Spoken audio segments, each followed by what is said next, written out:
যখন আমি মহাকাশ নিয়ে ভিডিও দেখি তখন একটা বিষয় আমাকে প্রায় ভাবায়, মহাবিশ্বের ভবিষ্যৎ কি। গতকালই অ্যাস্ট্রো ইউটিউবার অ্যাস্ট্রোকবির একটা ভিডিওতে দেখলাম তিনি বলছেন মহাবিশ্ব ধীরে ধীরে আমাদের চোখের আড়ালে চলে যাচ্ছে, আর একে থামানোর কোনো উপায় মানুষের হাতে নেই। প্রতি সেকেন্ডে প্রায় 40,000 তারা আমাদের দৃষ্টিসীমার বাইরে চলে যাচ্ছে, আর সেগুলো এতটাই দূরে সরে যাচ্ছে যে ওই তারাগুলো পৃথিবীর সবচেয়ে আধুনিক টেলিস্কোপও দেখতে পাচ্ছে না।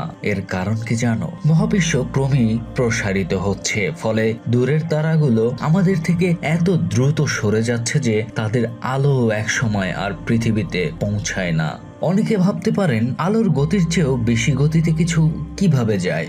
আসলে এই তারাগুলো নিজেরা আলোর চেয়ে দ্রুত সরে যাচ্ছে না, বরং মহাশূন্য নিজেই প্রসারিত হচ্ছে, আর সেই প্রসারণের কারণে দূরের গ্যালাক্সিগুলো দ্রুতই সরে যাচ্ছে। বিজ্ঞানীরা এই সীমাকে বলেন কসমোলজিক্যাল হরাইজন।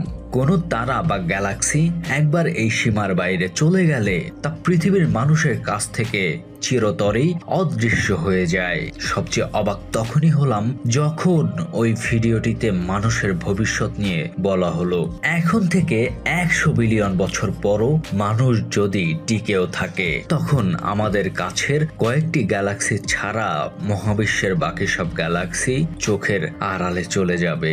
ভবিষ্যতের জ্যোতির্বিজ্ঞানীরা তখন টেলিস্কোপে তাকিয়ে হয়তো শুধু মিল্কি ওয়ে গ্যালাক্সিকেই দেখতে পাবেন। তাদের কাছে মনে হবে পুরো মহাবিশ্ব বলতে কেবল মিল্কি ওয়ে গ্যালাক্সি।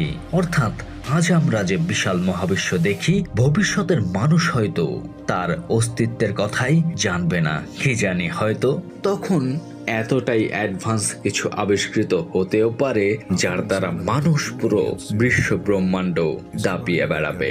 कुछ थ्योरीज बताई है।